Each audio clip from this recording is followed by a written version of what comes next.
Olá, ouvintes do VetSmart. É um prazer estar aqui com vocês hoje. Eu sou a Mariana Silva, consultora técnica da Boehringer Ingelheim, e hoje eu estou aqui com o Dr. Paulo Tabanês para a gente falar sobre um tema muito importante: vacinas e vacinações.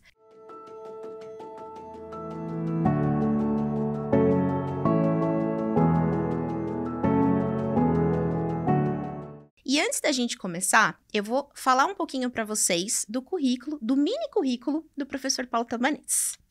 Então, o Dr. Paulo é diretor da Clínica Veterinária Tabanês em Brasília, pós-graduado em Clínica Médica Cirúrgica e Oncologia de Pequenos Animais e é mestre em Imunologia e Infectologia pela UNB. É docente em diversos programas de pós-graduação no Brasil, já ministrou inúmeras palestras e cursos e encontros científicos nacionais e internacionais nas áreas de clínica médica, medicina interna e doenças infecciosas. É idealizador da plataforma de cursos da VetFlow e é membro fundador do Brasileixe, grupo de estudos em leishmaniose animal. Seja muito bem-vindo, doutor. Obrigado, Mari. Obrigado pelo convite para conversarmos aqui um pouquinho mais sobre vacinação, um pouquinho mais sobre esse assunto que é tão presente, né? Obrigado pelo convite da Boehringer, o seu, VetSmart, enfim, todos vocês e o pessoal aí de casa. Vamos discutir um pouquinho mais sobre isso. Bom, e vamos lá, para a gente começar então o nosso bate-papo, eu vou começar aqui então com vacinação de filhotes. Então, doutor, qual a idade ideal para início do protocolo de vacinação de filhotes de cães e de gatos? Adianta vacinar muito cedo? Em qual situação isso seria de fato uma recomendação? Ai, meu Deus, Mari, você já abriu milhões de janelas ao mesmo tempo. Agora, calma aí que eu tenho que tentar fechar todas elas. Primeiro, tudo que a gente vai conversar tem muita relação com as diretrizes. Tem diretrizes mais atuais, agora de 2024, tanto o ASAVA e atualizações do ARRA. Então, tudo que a gente vai falar de vacina aqui está relacionado às diretrizes, aos guidelines mais atuais. Bem, quando a gente fala em filhote, a primeira coisa que a gente tem que lembrar é a presença dos anticorpos maternos. Então, por mais que nós usemos a mesma vacina no animal filhote ou no animal adulto, a forma de aplicá-la e de utilizá-la é diferente. E é isso que difere como vai ser o protocolo vacinal num filhote e como vai ser um protocolo vacinal num adulto. Claro, além das necessidades de cada uma dessas faixas etárias. Então, no filhote, a gente tem ali a presença dos anticorpos maternos. Anticorpo materno é aquilo que o filhote absorveu quando ele mamou o colostro da mãe nas primeiras horas de vida, e ali as células intestinais ávidas por esses anticorpos conseguiram absorver. Então ele não fez nada de imunidade ativa. Tudo que ele absorveu passivamente. E esse anticorpo vai decaindo com o tempo. Vamos colocar ali uma média de 10 dias, mais ou menos, porque para parvo é 9,7, para sinomose é 8,5, 8,4, então é variável. Mais ou menos a cada 10 dias, essa quantidade de anticorpo cai pela metade. Vai chegar um momento que esse anticorpo não está mais protegendo o filhote. Só que qual é o problema? Qual é a função de um anticorpo? Não é neutralizar antígenos? Esse é o momento onde o filhote está sendo vacinado.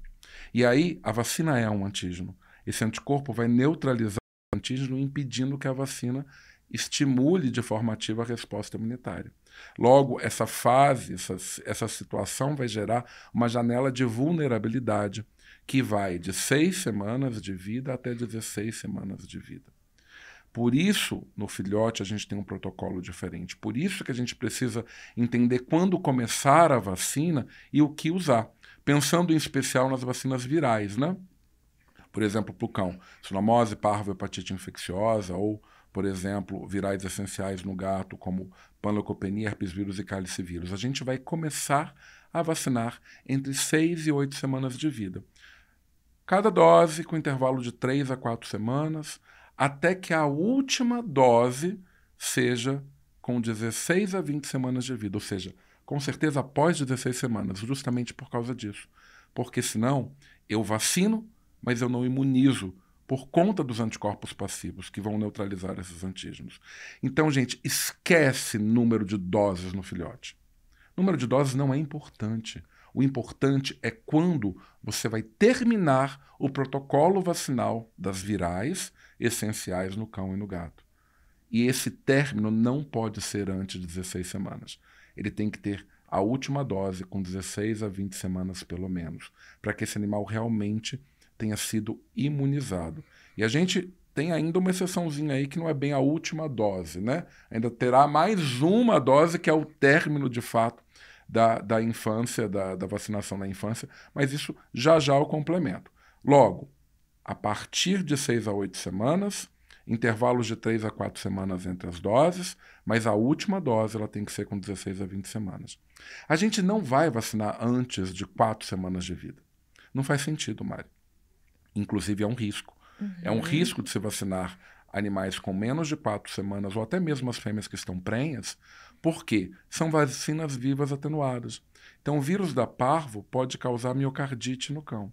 O vírus da panleucopenia pode causar hipoplasia de cerebelo, alteração retiniana no gato. E o vírus da sinomose pode causar encefalite. Então, no melhor cenário, se for muito importante para aquele animal, a gente pode pensar em começar a vacinação viral do filhote a partir de 4 semanas de vida. E aí, quando? Quem que vai ser vacinado com 4 semanas? Vai ser aquele paciente que a mãe morreu no parto e não mamou colostro. Vai ser aquele paciente que vive em ONG, que vive em UVZ, que vive em aglomerado de animais onde não tem um controle adequado de entrada e de saída. Esse é o animal que a gente pode pensar em vacinar com 4 semanas para frente, que é uma medicina diferente do que a gente que tem clínica, que trabalha no hospital e na clínica, aquele paciente particular.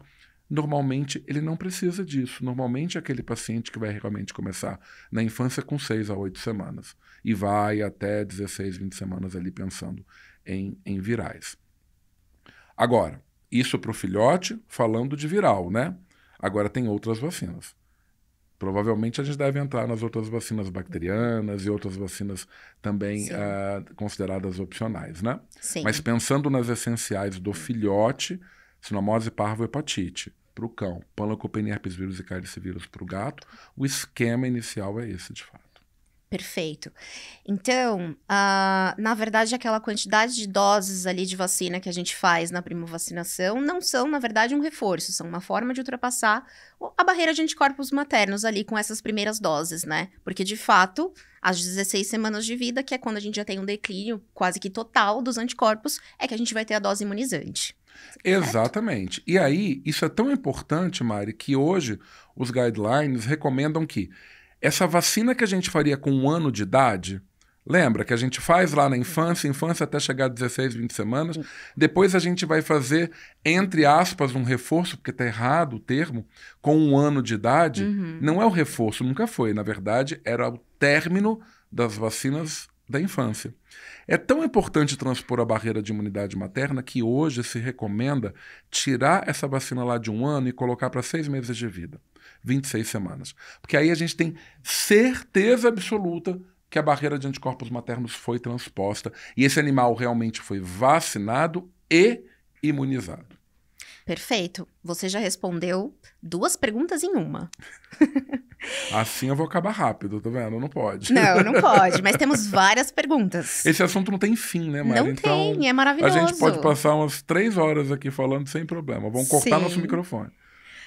E, Paulo, sobre as vacinas essenciais e não essenciais, quais estão em cada categoria para o Brasil, tanto para cães quanto para gatos? Eu comecei dando spoiler no início dos filhotes lá nas virais, aquilo que é essencial, né? Essencial, os guidelines eles dividem, né, aquilo que é essencial como aquela vacina que todo animal tem que receber alguma vez na vida. Isso para o mundo inteiro. Quem é essencial para o cão? Sinomose, parvo, hepatite infecciosa.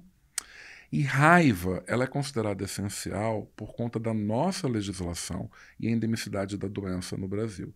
Então, em alguns lugares ela é considerada opcional, mas aqui ela é essencial. Então, esse conceito de essencial e opcional também tem sido modificado. As diretrizes vêm trazendo que opcional é relativo, depende da legislação e da endemicidade. E nesse contexto, leptospirose entrou agora como essencial para o cão no Brasil. Então, o que nós temos como essencial no Brasil? Sinomose para o cão, né? Sinomose, parvovirose, hepatite infecciosa, raiva e leptospirose. O que nós temos para o gato como essencial? Panleucopenia, herpes vírus, cálice vírus e felve, que antigamente era considerada opcional, agora, já há algum bom tempo, ela é considerada essencial para o filhote com até 1 ano de idade. Para o gatinho com até 1 ano de idade, ela é essencial, porque normalmente é onde se tem maior chance de infecção por esse retrovírus. Gente, não é que gatos adultos não possam se infectar. Claro que pode. Existe uma vulnerabilidade maior, uma susceptibilidade maior do filhote com até 1 ano de idade se infectar com esse retrovírus, com felve. Isso não quer dizer, em hipótese alguma, que animais mais velhos não se infectem. Se infectam também, tá bom? Então, felve entra como uma essencial. E aí, clamídia fica como uma opcional. Raiva, pelo mesmo motivo, né? Do cão ou para o gato, da mesma forma, ela é endêmica e ela é, pela legislação, essencial no Brasil também. Já que você comentou um pouquinho das vacinas essenciais, quais seriam, então, as vacinas complementares, tanto para cães quanto para gatos? As vacinas opcionais são aquelas que dependem do estilo de vida do animal. Por isso que é tão importante individualizar o protocolo. Porque o estilo de vida é que define realmente aquilo que é essencial ou opcional para aquela região, para aquela população. Então, quem é opcional, por exemplo, no Brasil? Vacinas contra complexo respiratório infeccioso canino, por exemplo. Lepto não é mais, agora a gente considera como essencial. E para o gato, a clamídia, como opcional. Perfeito. Bom, e aí agora entrando em outro tópico, sobre as vacinas não recomendadas. Por que o coronavírus canino ele é considerado como uma cepa não recomendada nas guidelines? Há ainda quem acredite que esse é um agente importante aqui no Brasil.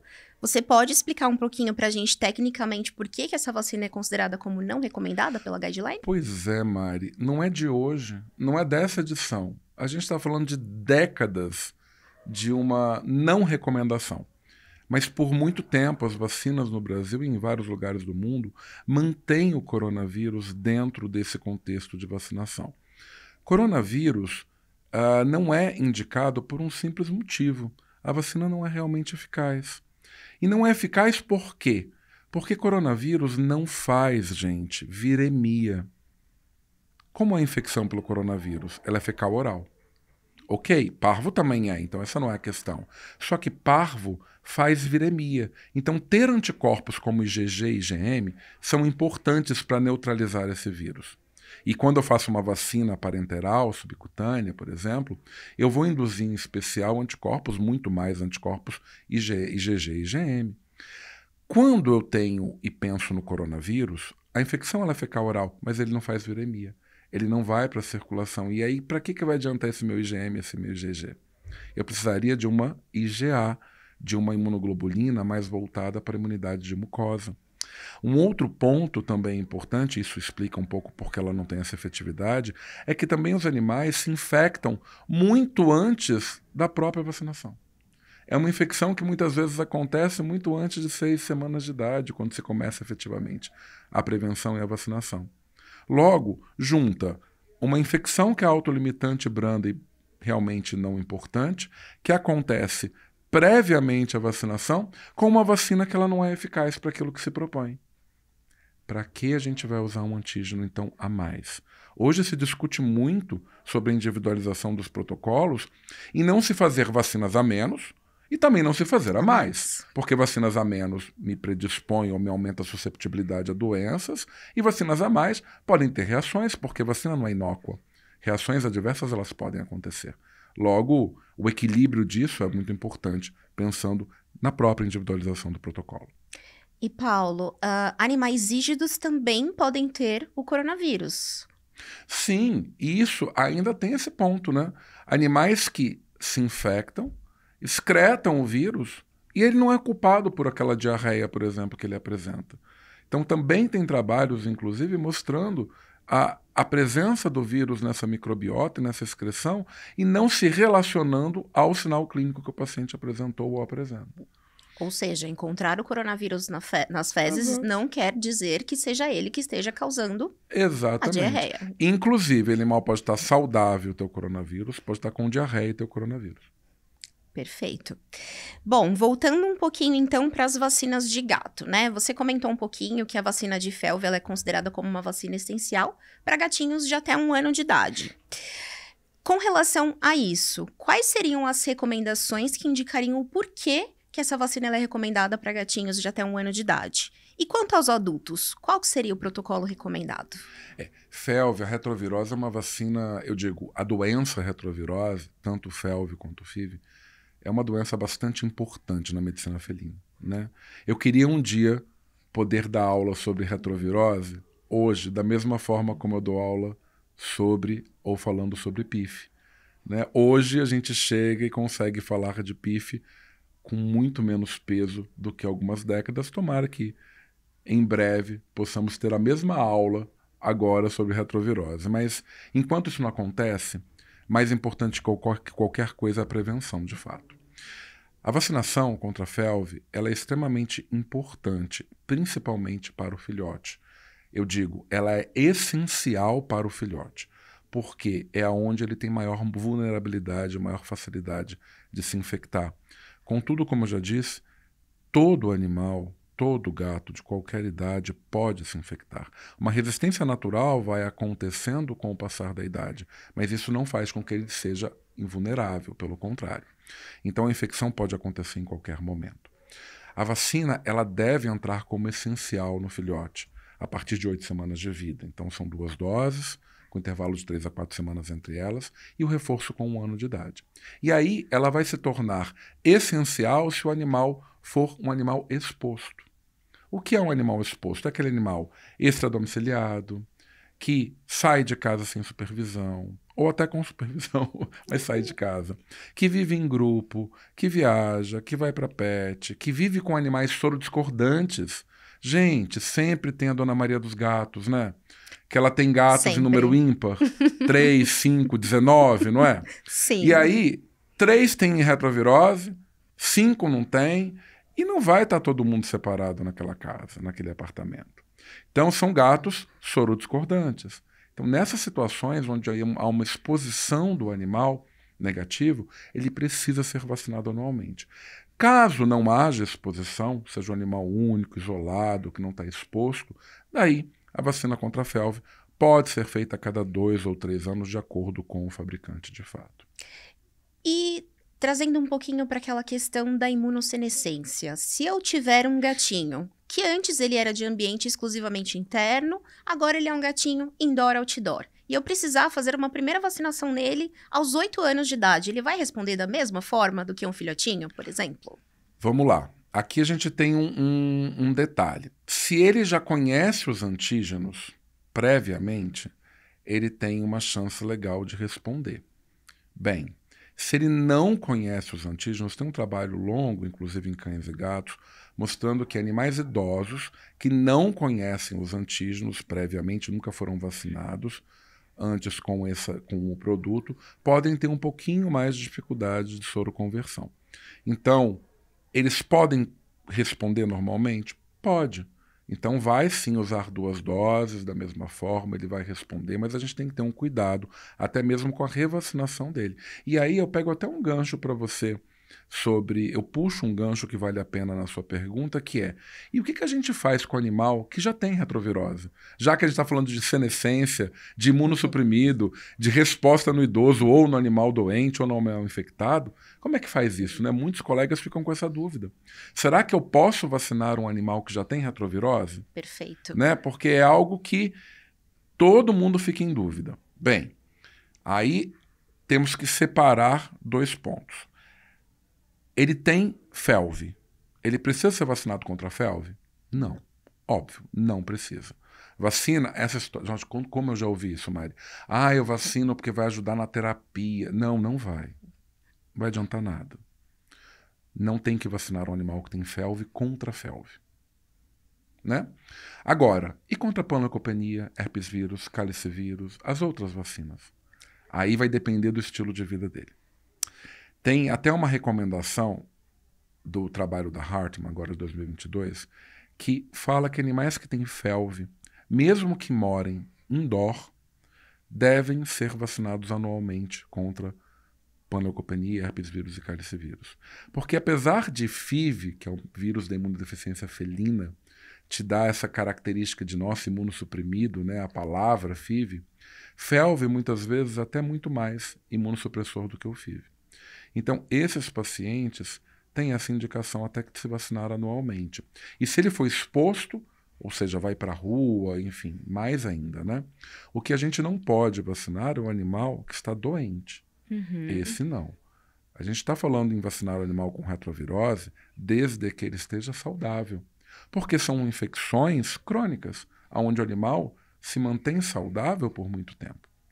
Então, esse paciente saudável, indoor ou exposto, ele talvez deva ser vacinado anualmente. Um animal que tem FIV, se ele for exposto e saudável, ele vai ser vacinado anualmente. Se ele não for exposto, ficar dentro de casa, daí não há tanta necessidade de vacinação anual. Em especial para o FIV, mas sim para o FeLV. Isso é uma recomendação de um trabalho mais atual da Hartmann 2022. E você comentou que a gente não deve, né, não precisa vacinar o animal FeLV positivo com vacina de FeLV. Com relação ao teste, por que eu preciso fazer o teste antes da vacinação? A vacina ela pode trazer algum mal para um animal que já é FeLV positivo? Vale até voltar um pouquinho, porque as diretrizes, ainda existe uma recomendação de se vacinar os animais com retrovirose com vacinas mortas. E isso a gente já viu alguns trabalhos que animais que estão rígidos, estão bem e têm retrovírus, respondem normalmente à vacinação, soroconvertendo, mesmo as vacinas vivas. Então, é uma precaução, mas que a literatura tem deixado isso, de certa forma, de lado. Agora, antes de ter retrovírus ou não ter retrovírus, né, o que é importante? É testar, gente, né? A gente precisa fazer prevenção e testagem prévia, inclusive. Porque a prevenção é super importante. Agora, descobrir quem tem e separá-los é tão importante quanto, inclusive. Porque eu já vou adiantar. Não existe vacina 100%.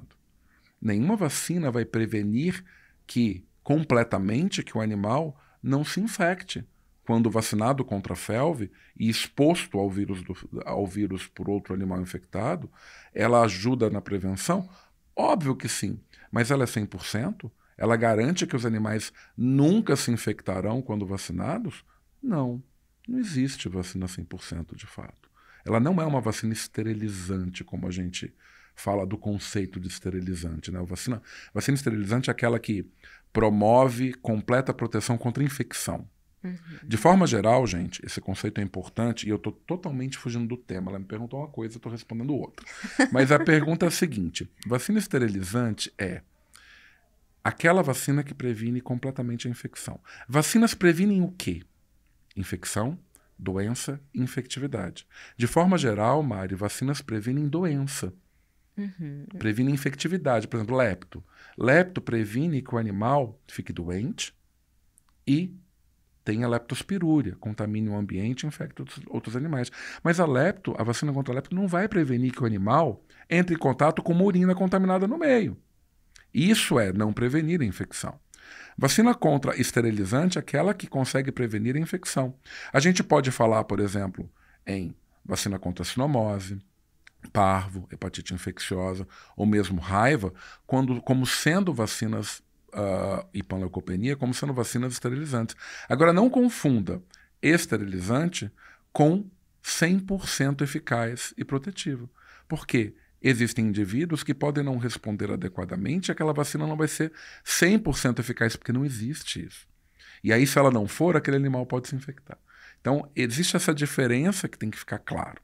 Agora, voltando para o FeLV não é, a vacina contra a FeLV não é uma vacina esterilizante, mas sim, ela é um instrumento extremamente importante para a prevenção, sim, da doença e da infecção dos pacientes que são vacinados.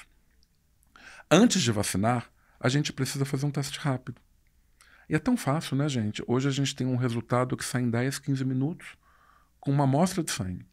Então, o teste rápido, e aqui é importante não confundirem, ele pode detectar antígeno quando a gente está pesquisando FeLV. E o antígeno dali é a proteína chamada P27. E para FIV, Porque tá sempre ali, tipo Sandy Júnior, né? Tá tipo FIV e FeLV. Sempre andando juntos, praticamente. Sim. E FIV é anticorpo, então não confundam.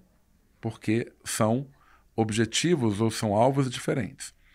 Então o animal, ele, quando se infecta para o FeLV, esse vírus é um retrovírus, RNA, que ele vai se inserir no genoma do gato.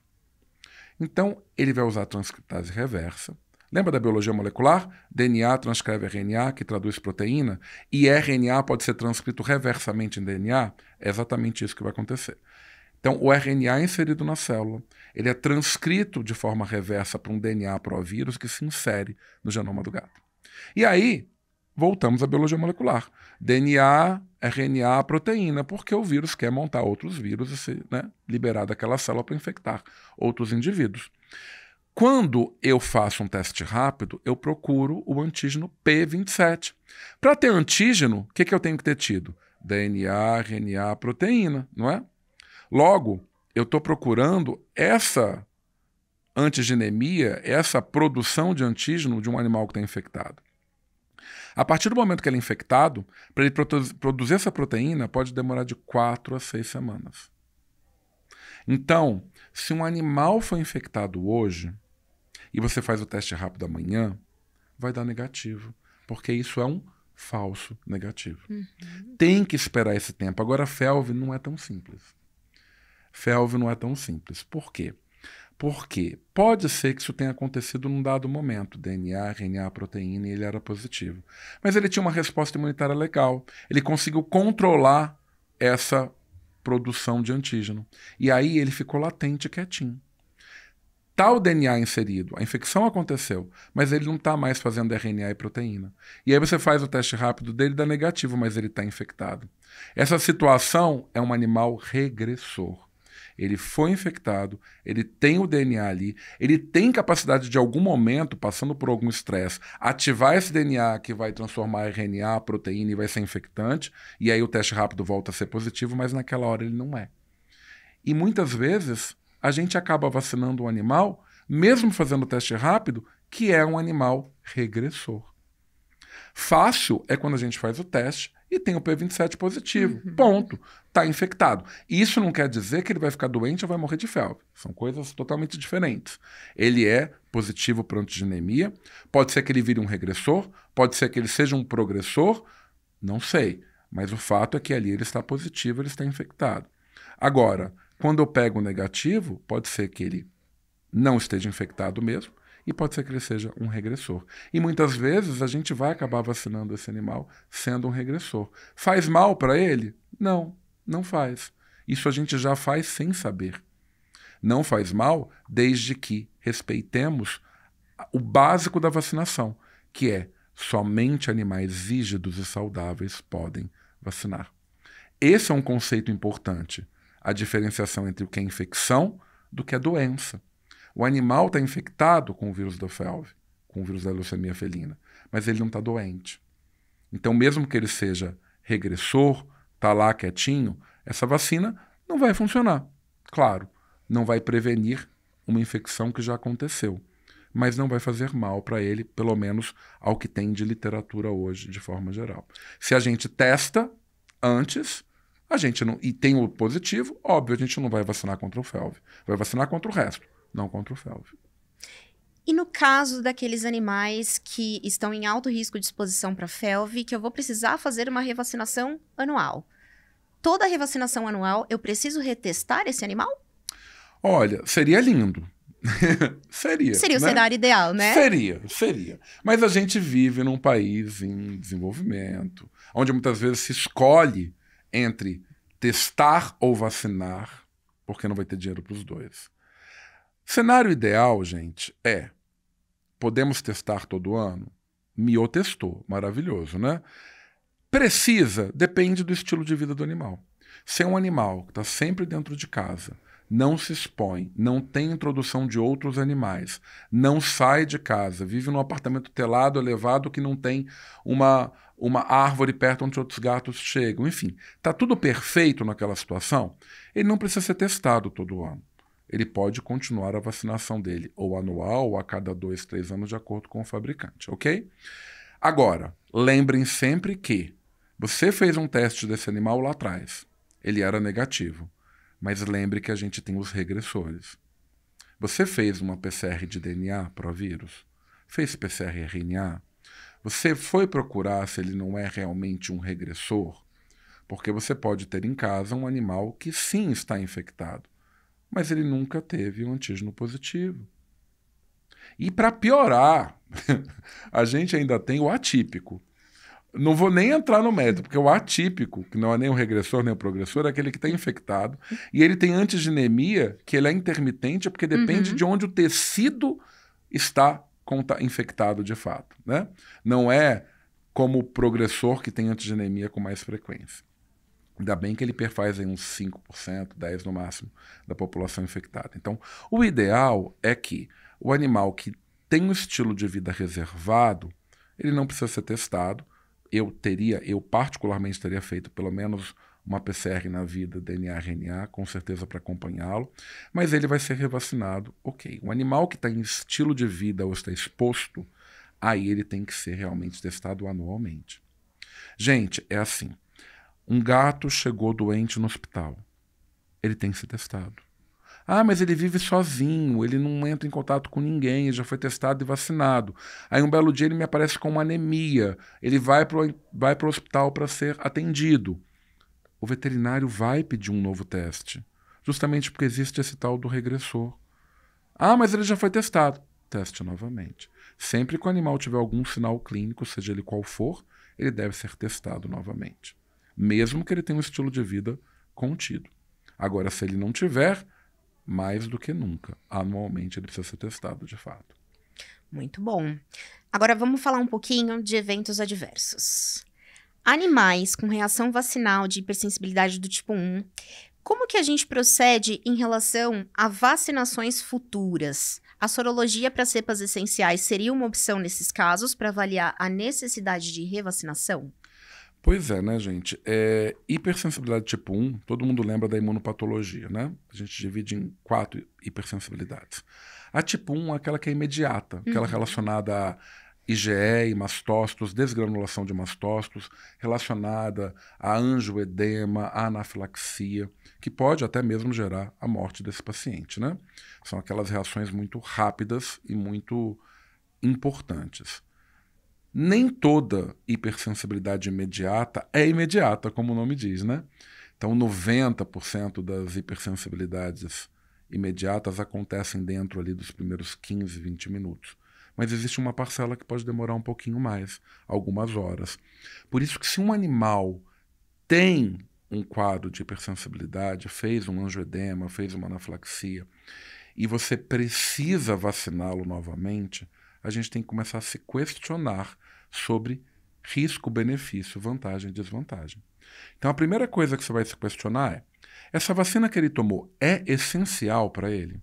Sei lá, ele fez uma vacina contra bordetela. Gente, ele não vai morrer de complexo respiratório infeccioso canino, é improvável. Não expõe o animal, não precisa repetir. Ah, foi uma vacina contra a giardia. Também não vai precisar. Ah, quando tinha leishmania, tem outras formas de prevenção. Ok. Então, beleza. Não é uma essencial. Mas não, Paulo, ele teve um quadro de reatividade para uma vacina essencial e ele está exposto. Vamos piorar a história. Foi para sinomose. Ele está exposto, é um animal que se expõe, enfim. O que a gente pode fazer? Primeiro, podemos fazer testes sorológicos, porque para algumas doenças e vacinas, ter anticorpo significa proteção. Por exemplo, ter anticorpo contra parvo, sinomose, hepatite infecciosa, raiva e panleucopenia significa que esse animal está protegido. Significa que ele respondeu à vacinação, foi imunizado, está protegido. Para outras doenças, ter anticorpo ou não ter não significa muita coisa, mas para essas significa. Então, muitas vezes eu posso fazer testes sorológicos para saber se ele tem anticorpo e se eu posso postergar essa vacinação para ele. Então, por exemplo, para essas vacinas, ok, isso é possível. Então, a gente pode dosar o anticorpo e postergar. Só que existe um pequeno probleminha nessa história. Por exemplo, para sinomose, o teste ouro seria soroaglutinação. Seria vírus neutralização, tá bom? Seria o teste ouro, que a gente não consegue fazer no dia a dia da clínica. E a gente acaba fazendo testes rápidos. Testes rápidos para sinomose, parvo e hepatite. E aí tem que tomar um pequeno cuidado, porque foi publicado um trabalho em 2022 mostrando que o teste que a gente usa aqui no Brasil, ele tem uma sensibilidade legal para sinomose, mas ele tem uma especificidade um pouco mais baixa. E o que é isso na prática, gente? Quanto menos específico, mais falsos positivos. E pensando em vacina, o falso positivo é perigoso. É aquele paciente que chegou para você fez o teste rápido, deu uma sorologia positiva e você falou assim, caramba, ele tem anticorpo, legal, não vou vacinar agora, vai para casa. Mas na verdade isso era um falso positivo. Ele não tinha esse anticorpo, ele está desprotegido.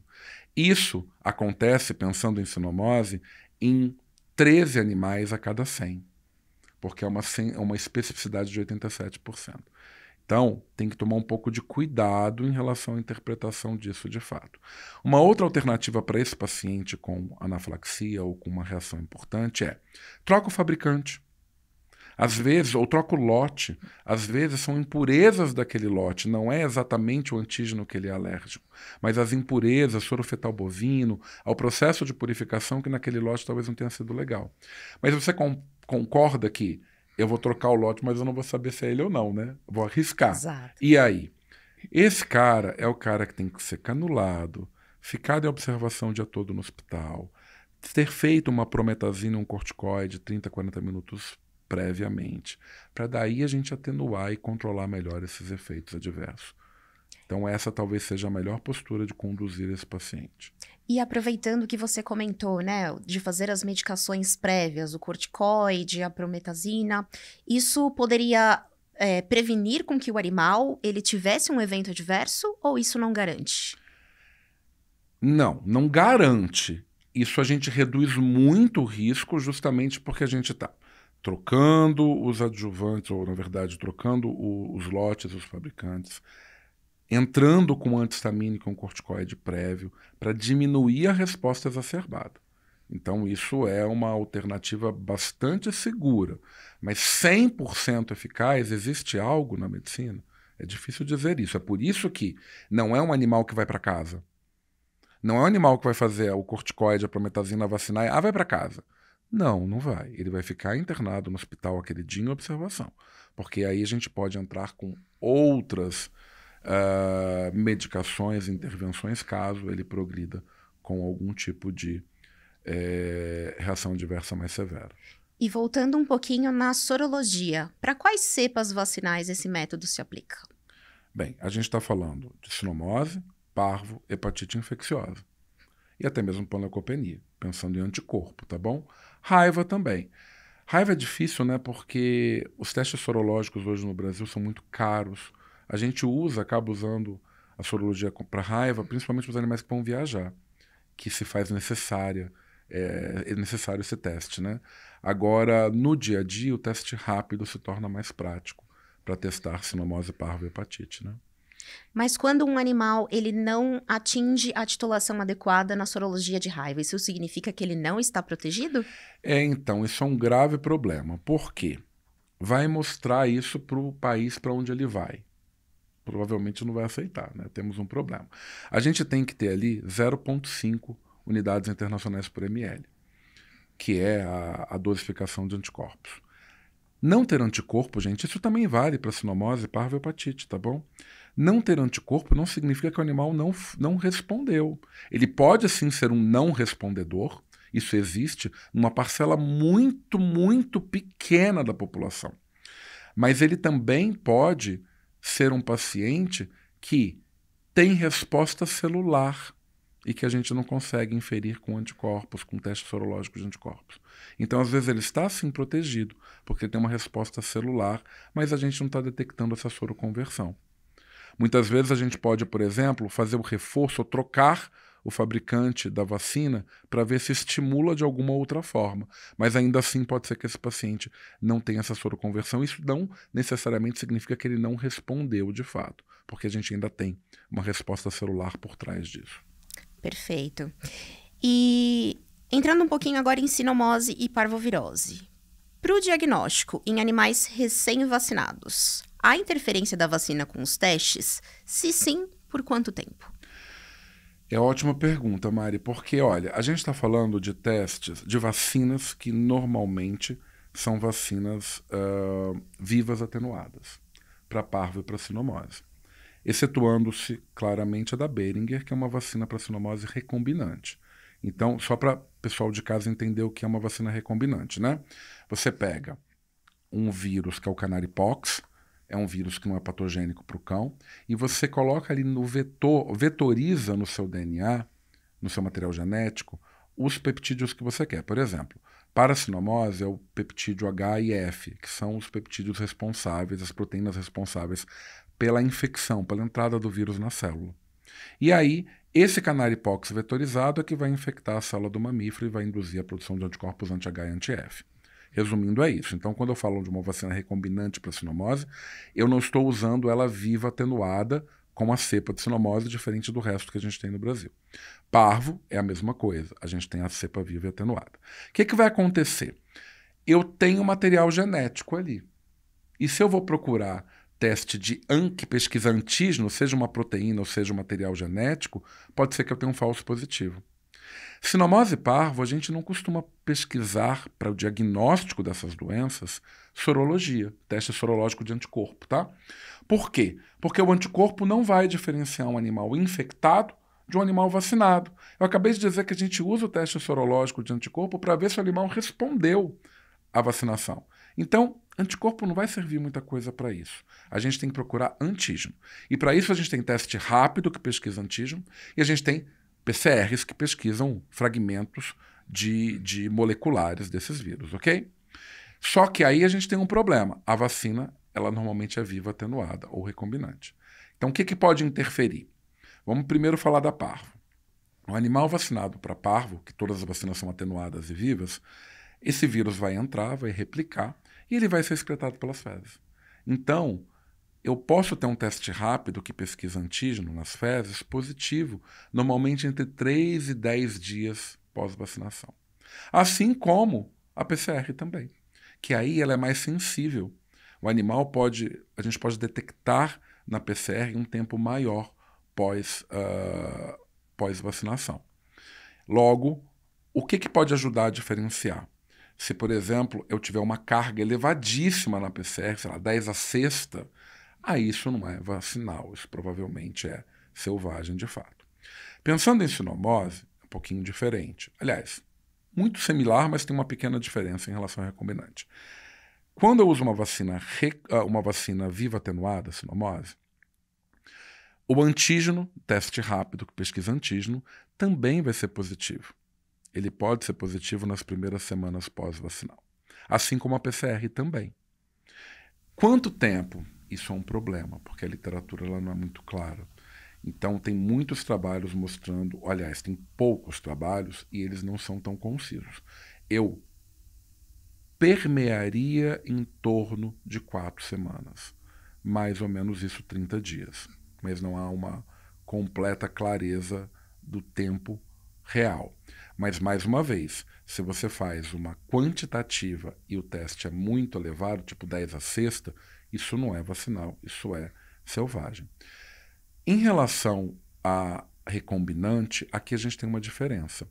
Animais vacinados com vacina recombinante para sinomose, o teste rápido também pode dar positivo, igual a atenuada. Mas a PCR não vai dar, porque o gene da PCR que se pesquisa é diferente, é o N. Então, a gente, na maior parte dos testes, então, nesse caso, a gente não teria um falso positivo pensando nesse aspecto. E aí vale até a pena também aproveitar essa nossa conversa e voltar no FeLV para dizer sobre isso, porque muito colega acha que vacinar o animal contra a FeLV vai deixar o teste rápido, que é um teste que pesquisa antígeno, positivo, e não vai. A vacina, gente, ela está voltada para uma glicoproteína 63, que é uma outra proteína diferente que é detectada no teste rápido, que é o antígeno P27. Então, animal vacinado contra a FeLV não vai ficar positivo no teste rápido de fato, ok? Perfeito. Bom, e agora sobre leptospirose, né? Trazendo um pouco para o que você trouxe lá no início, que a vacina agora ela entra como uma vacina essencial nos países onde a doença ela tem uma prevalência. E a gente sabe que é difícil determinar de fato a real prevalência, porque isso exigiria o isolamento bacteriano, né?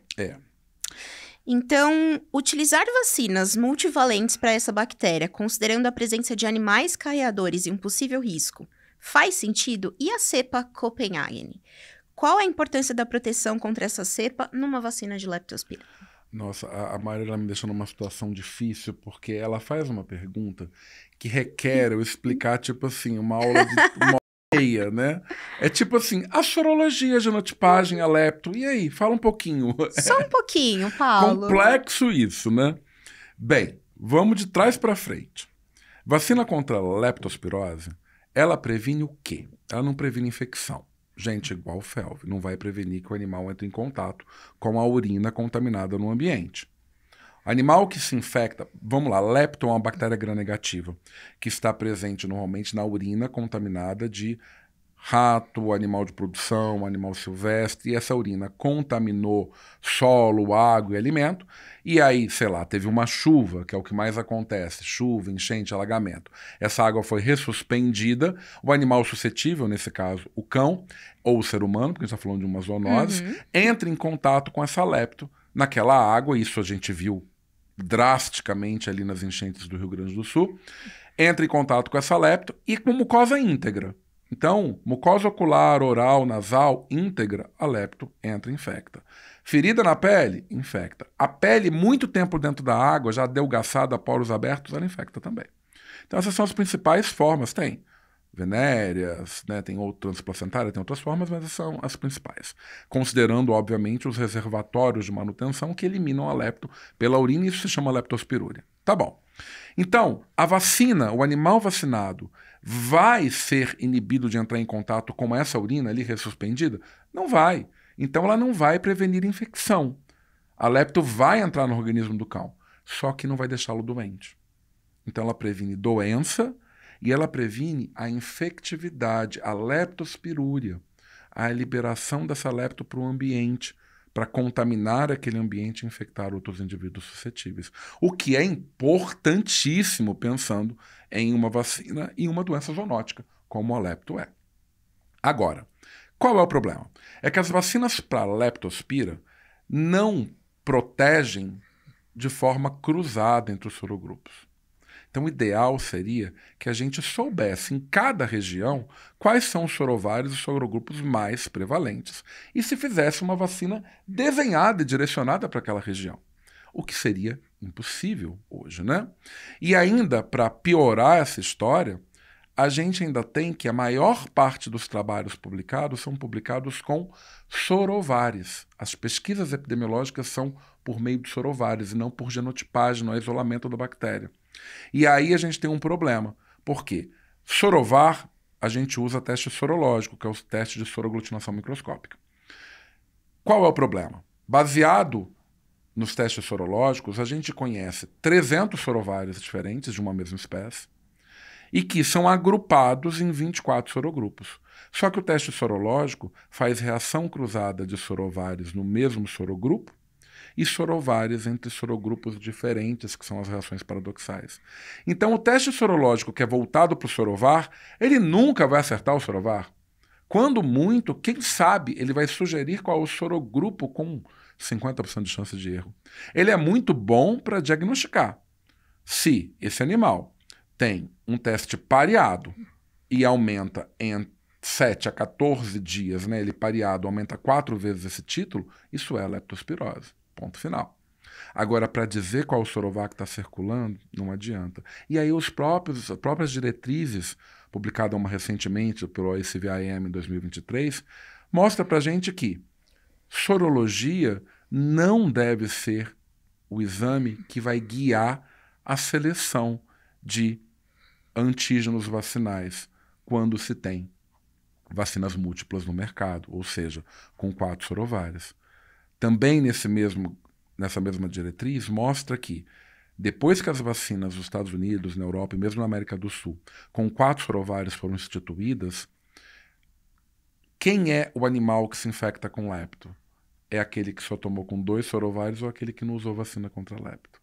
Logo, gente, é bastante interessante o pensamento de estender os sorovários. E aí, a Boehringer traz também essa condição da sua vacina por um trabalho publicado, mostrando que, de forma geral, vacinas contra lepto não fazem proteção cruzada, mas a icterohemorragem pode proteger de forma cruzada para a Copenhagen, que é uma das principais leptos também veiculadas pelo reservatório natural, que é o de manutenção, que é o rato, talvez a forma mais comum de infecção de seres humanos e cães no meio urbano. Então, nesse contexto, a gente tem 5 proteções para lepto: gripe tifosa, pomona, canícula, icterohemorrágica e, de forma cruzada, a Copenhagen. Muito bom, Paulo. E aí, chegando ao fim do nosso bate-papo, eu queria saber se existe alguma recomendação de revacinar o animal contra lepto a cada 6 meses. Alguns veterinários ainda acreditam que seja necessário fazer essa revacinação semestral, mas existe de fato algum embasamento científico que prove que quem é revacinado a cada 6 meses tem mais imunidade do que quem é revacinado anualmente? Nossa, Mari, essa pergunta sempre é feita. Antes de responder, vamos conversar um pouquinho sobre como é a vacina para lepto. Porque eu falei do esquema de como é viral no cão, mas eu não falei da lepto, que é bacteriana, né? E nem da raiva. A raiva é uma vacina que é feita uma vez ao ano, uma dose só a partir de 12 semanas, e o reforço é anual. Pela legislação e endemicidade, independente da duração de imunidade, estendida ou não de qualquer tipo de vacina. Para o Brasil tem essa colocação. E a vacina contra lepto é uma vacina que é feita a partir de 12 semanas de vida também. São 2 doses, intervalo de 3 a 4 semanas entre elas, e o reforço é anual. Não, Mari, não é semestral.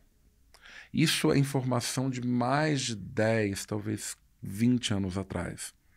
Então, hoje, claramente, a gente sabe que a duração de imunidade para lepto é 1 ano. Não tem que se vacinar antes disso. E se você atrasou mais de 3 meses, ou seja, era para fazer com 12 meses, fez com mais de 15, aí tem recomendação de se fazer 2 doses novamente, como na prima vacinação. Então, isso já é um mito que já se caiu por terra há bastante tempo. Mas muitos colegas ainda insistem em fazer vacinação a cada 6 meses. O animal não estará mais protegido ou menos protegido por isso.